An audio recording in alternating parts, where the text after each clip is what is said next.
with your busy lifestyle, it would be hard to get out of the house, I'm sure, but still making it a priority because when the kids are gone, it'll be both of you guys. And that relationship has to have a really good foundation because they do absorb us. They swallow up our time and then they're gone. And you're like, okay, hold up, come back here. And then like, okay, God, see you when I see you. And then it's mom and dad kind of there. So making the investments of time along the way, that's the biggest mistake that a lot of couples get into. Hello and welcome to the Disrupt the Everyday podcast. We're here to help you navigate life while disrupting the status quo. Our discussions cover a number of topics relevant to everyday life. We discuss everything from relationships to entrepreneurship. We also engage in some difficult but important conversations. And now, here are your hosts, Brian and Tanya Hamilton.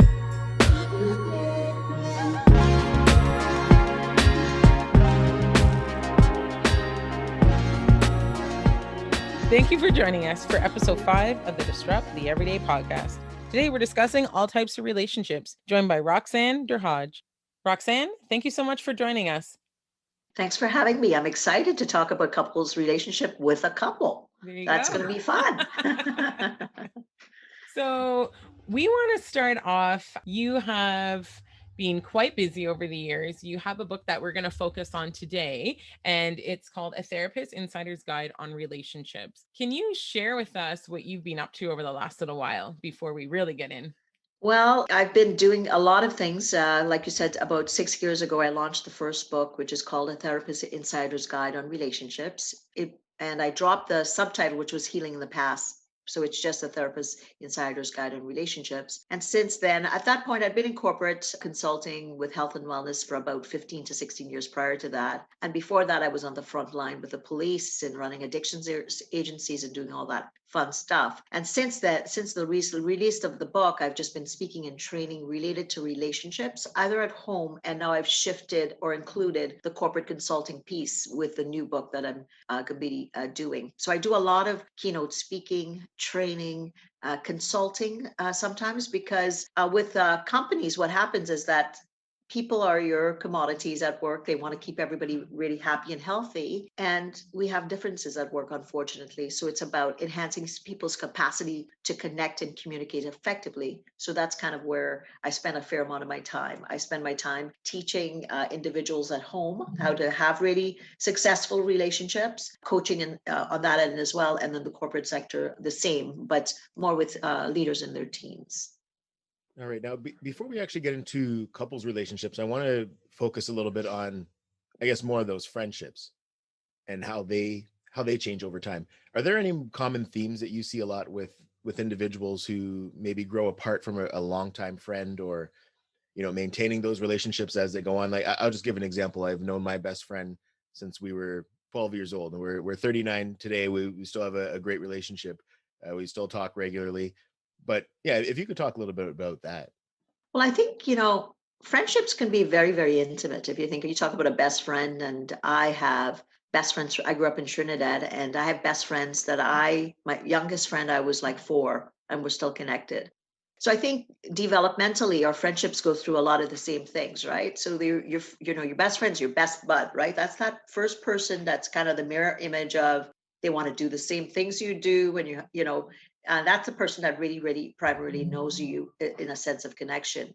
And then as you evolve, obviously, you become a young adult, then you start to date, then you have to factor in kind of spending time with that friend, but having time for, say, the new girlfriend, or maybe go off to college or university. Now you're exposed to different people. The friendships are different then, but ultimately you're maybe still connecting in. That friendship has to evolve with where you're at, because I think you have to touch base with the friend, because maybe you're not having as much time because of what's going on. Then potentially you get married, then that person has to be able to adapt to that. I'm going to use the word system, because I'm a systems therapist, but really to some degree into this new system, be it a family, and whether I'm going to assume it's a he. If he's not on the same trajectory, there's going to be potentially things that you have to manage as friends. Maybe you don't have as much time to go out and play football or hockey, or go out for the bears with the boys or whatever. Those friends have to be able to negotiate the things about what's it going to take for us to hang out, but also to ensure that they stay connected to what the needs are of each person's lives.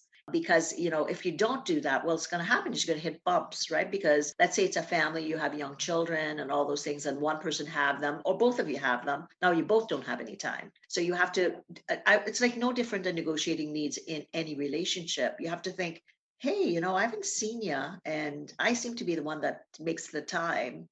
I'd really appreciate the next time you pick up the phone. It's always me, kind of thing. So I think it's like any other relationship. Friendships can be very, when a friendship breaks up, it equally is as painful sometimes to some of the most connected romantic relationships. So I think the needs, again, what are your emotional needs in that relationship? And maybe men don't think like that. I know women think like that, but really you have to think about what is it that you both enjoy being with each other, and when is it that you can fit in the time, and being aware of what each person needs in their lives so that they could continue functioning well in their lives as well, and integrating the lives as much as possible.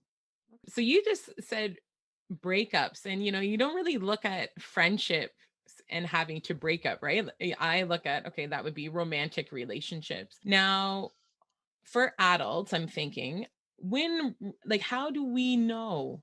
I mean, I guess it's going to be different for everybody, but my question would be, how do we know when it's time for a relationship to end?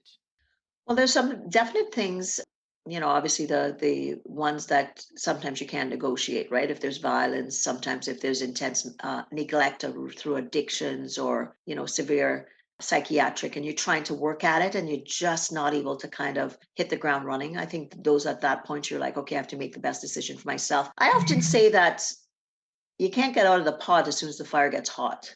And that's unfortunately what happens to a lot of couples today. I often say to new couples, look, here's the deal.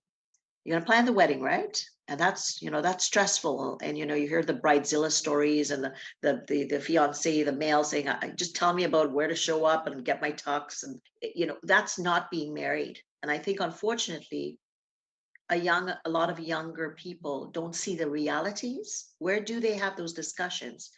5 years out, right? When the honeymoon's done, you're in the jobs, maybe you got some young children getting up, every 2 hours or whatever. That's real marriage. And what are you going to do when, things don't stick? When things get hot, what are you going to do? How are you going to be there for your partner, and how's your partner going to be there for yourself? So I think what I find most valuable is for people to have conversations with people that are ahead of them in, the relationship kind of trend.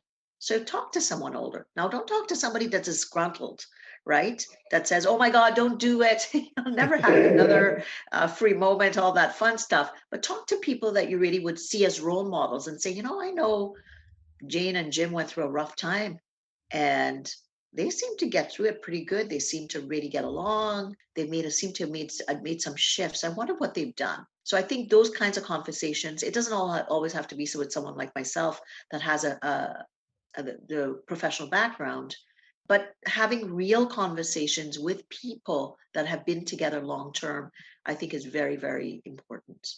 For sure. Now, looking at breakups inside of friendship, how, I'm thinking if it's 10 years in, 20 years in, and you're realizing, maybe you're going apart or it should have happened earlier. How do you end a friendship? I think really it's no different than when you're talking about your needs not being met in a romantic relationship. If you kind of know that feeling in your gut, right? Like when things are off and you're thinking, boy, I'm not feeling good in this space anymore, or this person's not available to me. I'm always the one, doing for that person. Relationships are about reciprocity, right? It's about give and take. And sometimes what happens is, like, maybe we maintain a relationship sometimes because we like helping. Let's say we're one of those people and we love helping people. And you kind of develop a really good friendship. But when you start to kind of grow, you realize, boy, I want to receive a little bit back. But this relationship has formulated its dance. So you're trying to receive back. But this individual's like, well, Roxanne, when I met you, you're always there for me. What do you want now? And maybe that person doesn't have that capacity to shift. That's where you have the conversations and say, hey, I love being with you. We seem to have a great time, but I feel like we're kind of on a uneven playing field. And I think good friendships are fantastic in life. And I think we have to, I want you to listen to what I'm needing in this friendship so we can evolve. Are you in? Can we talk about this? Right? Some people may say, hell no. And others may be like, you got a point.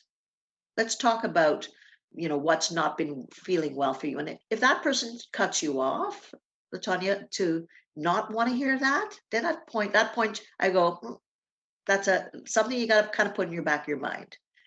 But I would say most people that care about you, they want you to be happy, like you want them to be happy, and they'd be open generally to have that conversation with you. So talk about it. Make sure it's in a good space. Make sure you're rested. Make sure you're thought through some concrete examples of when things didn't go well for you, so that when the person says, hey, tell me what happened there, you can say, remember when last week when, we were to get together and 20 minutes before I'd made all these plans for us and you bailed on me last minute. And, one time is not a big deal, but you know what? In the last 3 years, you've done like 4 times. And I always seem to kind of let it go. And I feel like it's a pattern for us. And I kind of feel a little bit disrespected when you do that. Do you mean to disrespect me? And often people go, you know me, I'm not good with the clock. I go, okay, well, no problem. I got you. However, I'm just letting you know how it affects me. And, and if once a person acknowledges it, then you go, oh, great. So you weren't me trying to, make me upset. No, I wasn't, absolutely not. Fantastic. So here's what I'm going to ask. And that's when your ask comes in. So the next time, if you think that you're in a tight spot and you really can't commit, please be upfront. We're good. We're good. You have agreement. So I think a lot of people are scared to have those conversations, because what if the person is going to say, well, I don't care. It's your problem. Or those types of things. But I think just having those kind of, call them conscious conversations, become easier with time. Now, in terms of friendships, if there's a situation where someone is keeping that relationship alive more so out of guilt, what are some of the negative impacts that can have? Guilt's a tough one. So you have to go inside and say, what's the guilt about? Why am I maintaining this? Like, and how is that helpful? Guilt is, you always hear that's a useless emotion. You have to come to terms with, what's this guilt about with this connection? Why is it, where did it start? Where did that feeling of guilt start with connection? And how is it helpful and healthy? And I think if it's kind of, if it's one of those, once in a while I feel guilty, that's one thing. But if it's a persisting kind of theme that impacts you internally and maybe other things in your life, then at that point, you really have to start to get quiet and listen and say, what is this friendship bringing to me? How is it affecting me? And what is it that I need different for myself? So you have to start to listen. I'll say we all have, we can use present day terms. We have that GPS in our tummy, right? That tells us when things are off track, and it doesn't lie, right? It doesn't lie. So really kind of sit in silence. And I think that's something, 85% of our behavior is unconscious, if you think about that, right? So we actually kind of oftentimes work from a non-conscious space. So when you quiet your mind, you really start to reflect on things in quiet and say, why do I act like this in this friendship? What am I afraid of? And start to really sit and just write about it without thinking about it. The answers will come. And at first people go, okay, Roxanne, I sat there with that piece of paper, nothing happened. You have to do it a bit often, sitting in silence with trying to figure out things, because we have too much noise in our society today. So whether it's when you go on for your walks, you're having that morning coffee before the world kind of, lights up, start to think about the things that are important and reflect, because those values within you are there. You know what you value, you know what you believe about things that are important to you. But sometimes, because we're kind of not sitting with silence, we kind of keep relationships going that maybe need to be altered, or maybe some of them need to be discontinued as well. So let's go back to the book. In the beginning of it, you talk about the blueprint in our lives. Can you share with us more about that? Sure. So I often say that when we come into this world, we're perfect. Meaning that children come and they're just like a little piece of clay, quite literally like a little piece of clay, right? That you can mold. And generally, most kids that come in, if you think of your children, and I know you both have children, you got to kind of figure them out really kind of quick, right? Is this a I'm tired cry? It's a I want a hug cry. It's a I need to be fed cry or you learn really quickly what their needs are, right? So you get attuned, and we call it attunement in relationships. So that if you think about it, right, like you learn, and the different personalities in those relationships, you learn about the different personalities relatively quickly with your children. So that's how early relationship starts, right? And our kids expect us to meet their needs because we're listening and we're adapting. Maybe you have, the one that can't sit still, you have the other one that sits in the corner and drawers and has fun, those types of things. So what happens is that blueprint starts from the time we're born. And I mean, some psychologists like me would say it's even attunement when you're pregnant, because that baby's listening to that environment. And then what happens is then we start to develop. Ideally, what we want is a secure, safe, attached space. In attachment, there's the forefather of attachment, his name is Bowlby. He talked about that as human beings, we're meant to evolve into just who we need to be, but we need help. So if you think about your guys or children, they need you. They need you to kind of go, okay, don't go running into incoming traffic, you're going to get smucked. And when they're two, but as they start to evolve, you kind of create the space around them to make them safe and secure so they could stay within themselves to listen, right? And if you think about a lot of people that are indecisive, it's because something in their lives along the way started to, I call it pricking and prodding at them, that disconnected them from going inside to listen to what's good for them. So then if you think about it, we start to develop with our thoughts or psychologically, very young, right? So, you think about the young ones are very creative and there's dragons and fairies and, all that stuff. And then they start to kind of realize, wow, like the world runs around me, doesn't it? It's like I'm this is my world. And then as they start to evolve, they start to want more autonomy, meaning they want to be able to be independent. And so long as they have that safety, they're going to evolve into who they need to be psychologically, emotionally, spiritually, and obviously biologically, right? Within a context of basic needs are met. Unfortunately, I would say that most blueprints, most of us have had stuff in our life. I don't know about you, but most people, my life was less than ideal. So we start to adapt or cut off from things sometimes, right? So that we can, deal with the situations.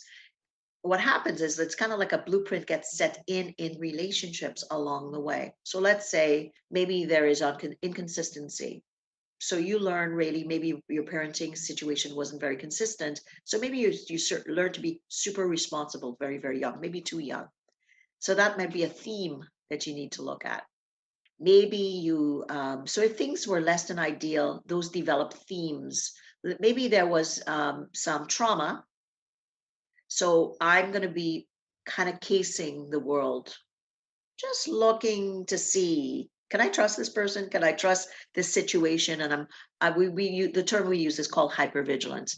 So it's really about recognizing, if you grow up in a safe, secure home, you're going to be able to listen to that internal gut switch and say, is this good for me? Or is it not good for me? And be able to deliver, asking for what you need and also getting the reciprocity back. Unfortunately, I would say 65% of the world haven't had ideal upbringings. So they bring that to the context into present day relationships. So that's why I talk about the blueprint. What is your blueprint of relationships? Did you grow up in a loving, kind relationship? Maybe there was a death. Maybe there was socioeconomic strife. Maybe you had to move to North America when you were young against your will. Lots of different variables. And then what is that story? What's your lifestyle story? And sometimes when you kind of write that out or plot it along a line, you might say, oh, my parents separated when I was 7. Okay, what was that like?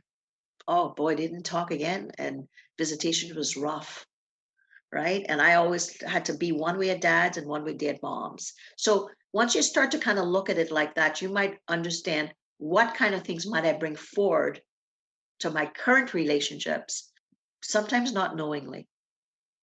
And we might be repeating things in the present when we get triggered. Let's say we had uncertainty and we get around someone, and maybe that person is triggering us. Maybe it's not that the person's not a good person, but we haven't kind of dealt with that feeling uncertain. So we might bolt from that person versus kind of going, I need to find out a little bit more about that person. They've got good qualities. They've got some of the things I want in a relationship, but they scare me. Why do they scare you? Is it because they're not good for me? Or is it because I'm scared to get to a level of intimacy? Because every time I get close to people, maybe I'm that one of those kids that their parents separated when I was 7, things don't turn out right. So maybe deep down inside, I better bolt now. So it's kind of understanding kind of the blueprint is ready, your life story. What are some of the things in your life? What relationships were you exposed to? Did you see kindness and gentleness? Did you see a lot of uncertainty, or was that something that was you kind of few and far between? In terms of marriages, the statistics will show, depending on the source that you're looking at, give or take 50%, a little bit greater, a little bit more, end in divorce. What do you see are some of the common themes that lead to these breakdowns in, these very intimate relationships? Unfortunately, I'd like to say infidelity is one of the biggest ones, financial concerns, but I think below it all, what happens is life gets busy, right? So if you kind of think at the beginning of any relationship, you have lots of time, right? You lie, like you stay up till 2 o'clock in the morning talking to this person because you can't wait to find out more about them. And then life sets in, and there's two really, really high stress times in couples' lives. That's when their children are young and when their children are leaving home. So those 2 points are when they're young, just think about it. You're busy and you're raising them and you're trying to maybe get a date night on if you can. And what happens is a lot of people, they put that on the back burner. We will when they're old enough. And I often say to couples, make that time. And that being said, we're in COVID and you can't leave your living room. But even when your kids are asleep, or if you get up earlier than them in the morning, make that time for each other just to talk about, not about who's going to pick up the groceries and so-and-so's got T-ball, but just about you guys. How are you doing? Like, how are you feeling? What's on your mind? Anything been bothering you lately? And that's really what intimacy is. It's about and understanding the internal space of the person in front of you. And the only way you're going to do that, people say, well, we talk all the time, Roxanne. We live in the same house. And I'm like, okay, no, no, no. You tell me what your biggest worries of your wife is right now. What's she really looking forward to? What are some of her dreams? What are her goals? What pissed her off yesterday that bothered her?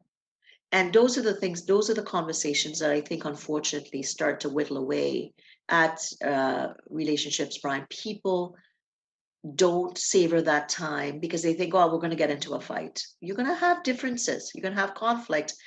But unless you don't start to learn how to communicate about that other person's space, how are you feeling about things with us? We all good? Was this partnership feeling well?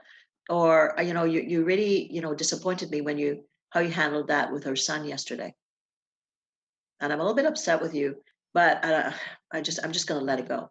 So I think what starts to happen is people get in, and the first thing when I see couples, I will say to them, how often, tell me the last time you sat down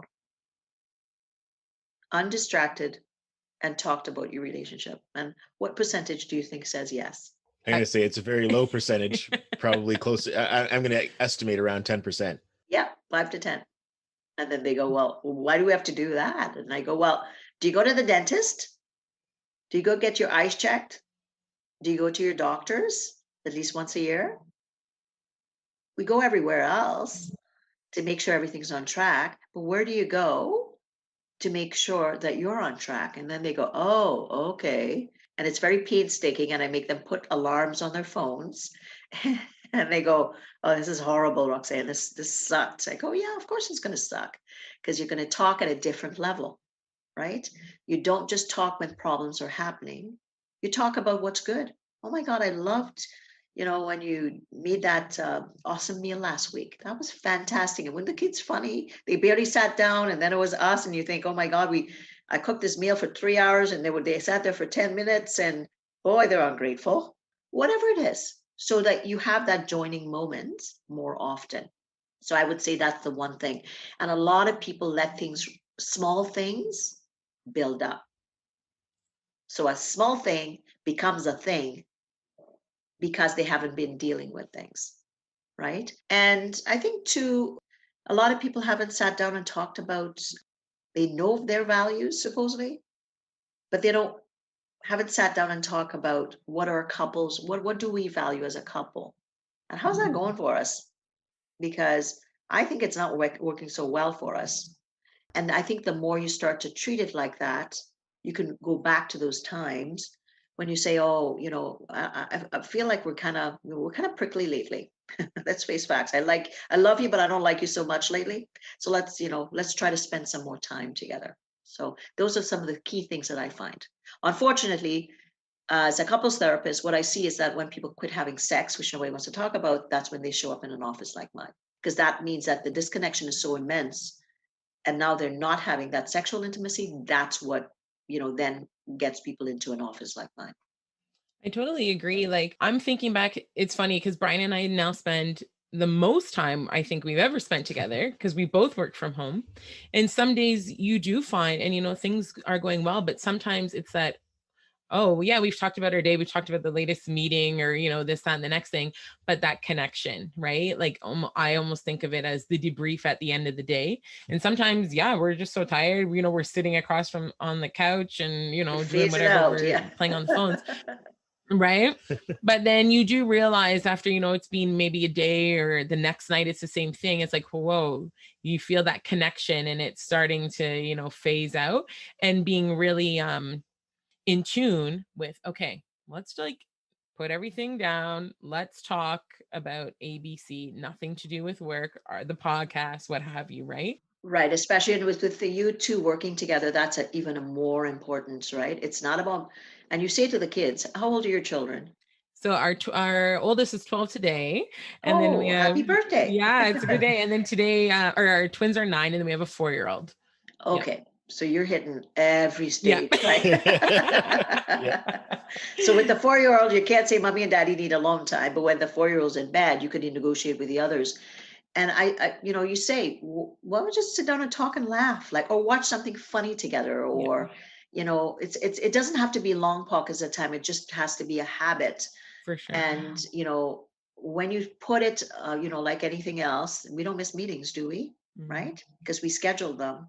Schedule it, because it's like anything else. We prioritize ourselves last. Everything else gets done. And start to talk about things. You say, what's one great thing about this week? What's one not so good thing about this week? Is there anything you'd like to talk about today? No, I'm good. You anything? And then then you've checked in.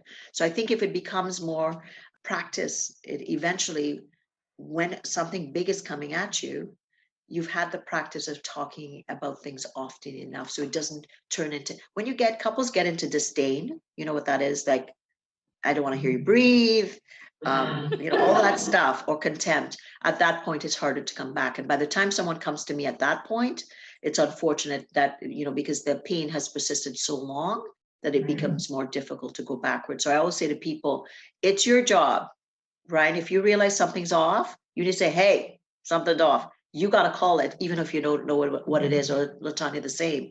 Whoever sees it first, even if they don't know what it is, they got to call it and say, something's not right. I know we got this going on, but tell me when we can chat, right? And that's when you can take that 15 minutes or that half an hour to go for a walk or do whatever in this time, because you can't go out as we used to. And obviously with your busy lifestyle, it would be hard to get out of the house, I'm sure, but still making it a priority, because when the kids are gone, it'll be both of you guys. And that relationship has to have a really good foundation, because they do absorb us, they swallow up our time, and then they're gone, and you're like, okay, hold up, come back here. And then like, okay, God, see you when I see you.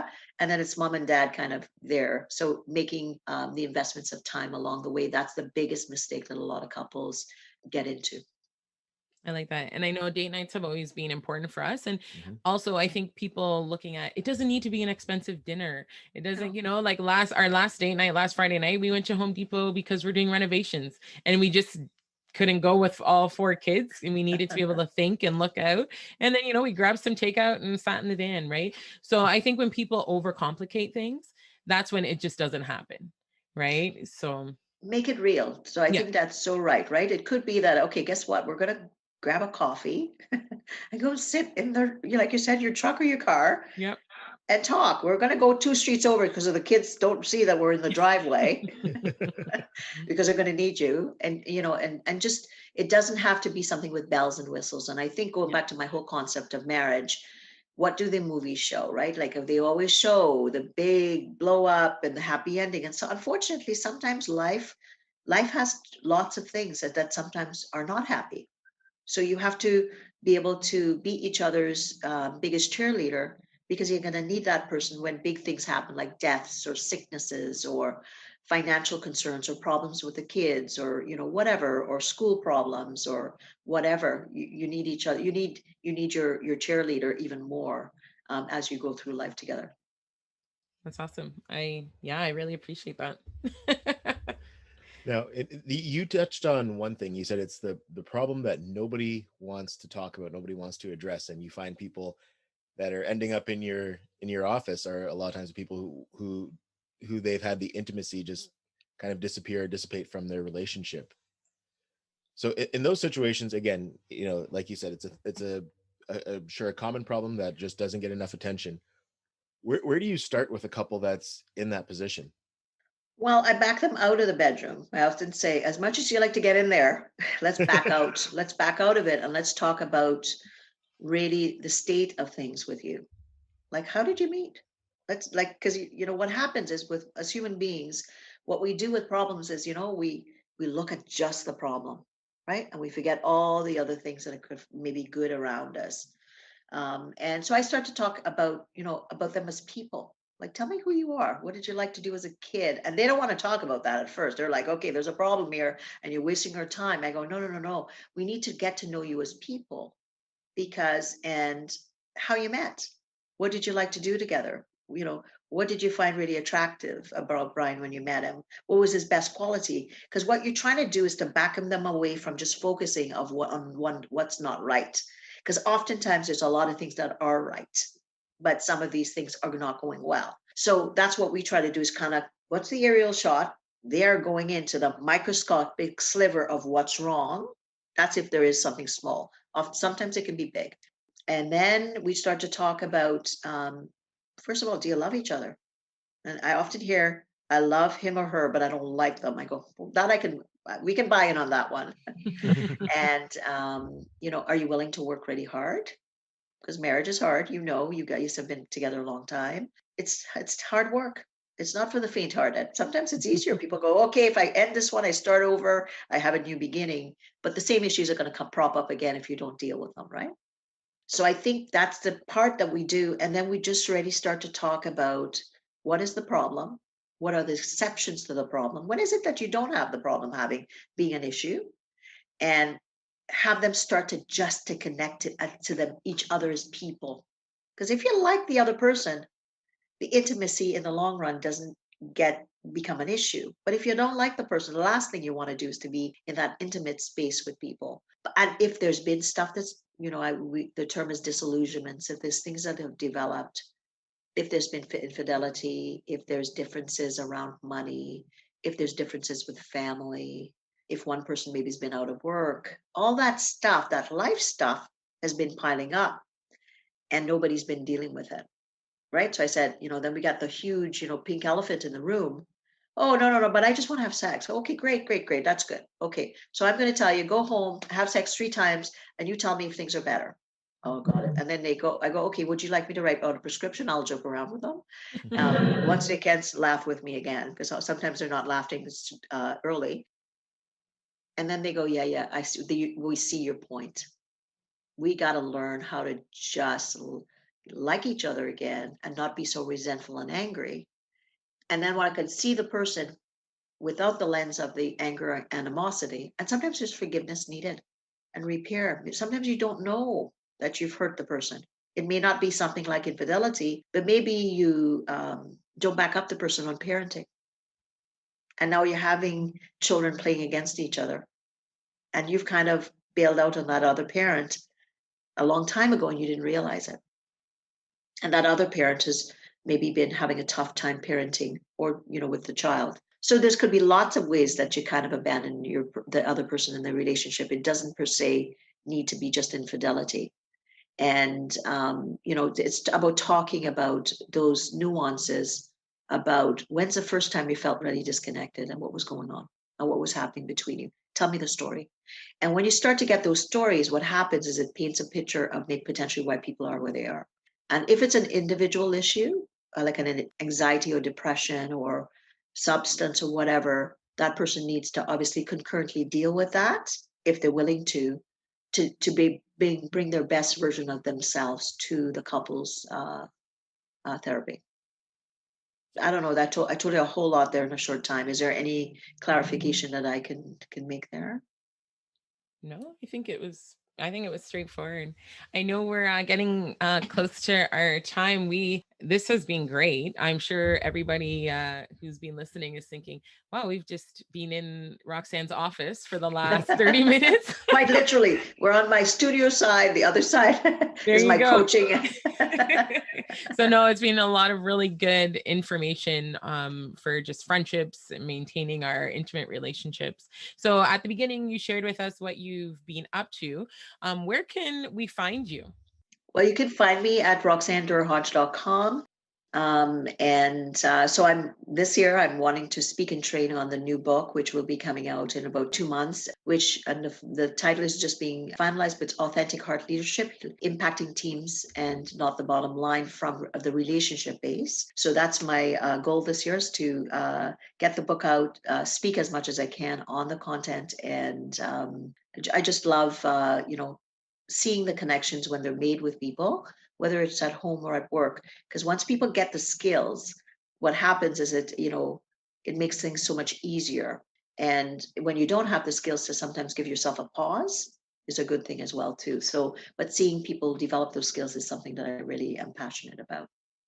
Yeah, and it's interesting, the work you do. There's a lot of correlation or overlap when you look at the things that are important in being an effective leader. It's it's the same things that are important in being effective in your relationships and just effective as a person, not the least of which in terms of importance is self-awareness. Right, because 65%, when I was in the employee assistance program field as an executive, 65% of issues that keep people awake from work are relationships.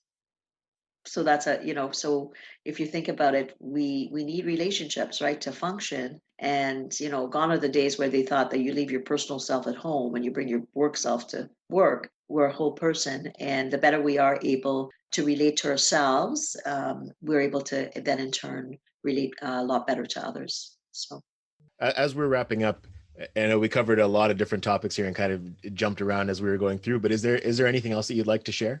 Well, I would say that one of the things that is a good first step for couples is to really, if they don't know how to communicate, try to learn some basics. Like read an article, go to something like Psychology Today, or they can pick up a copy of my book online, and I also have a course on relationships, but learn the basics of communication. Know what it is to really communicate well and really start to learn some basics like paraphrasing and summarizing and those things. Those are some basic things. And you can pick that up pretty much if you just make sure your source is valid. Learn some basics about how to learn to read someone's nonverbals and their verbals. And if you realize that your skill is not so high, try to practice it. And practice it with people that like you at first, and move on to the people where things are a little bit more contentious. So. Great. Well, thank you so much, Roxanne. Well, thank you so much. It's so nice to meet you, and good luck with the show. And if ever I can come back on because there's a particular topic, I'd love to spend some more time with you. Oh, we would love to have you again. Thanks for listening to the Disrupt the Everyday podcast. For more ways to listen, connect with us on social media. To be a guest or to partner with us, check out our link tree at Disrupt the Everyday. Join us next time for more ways to disrupt the everyday.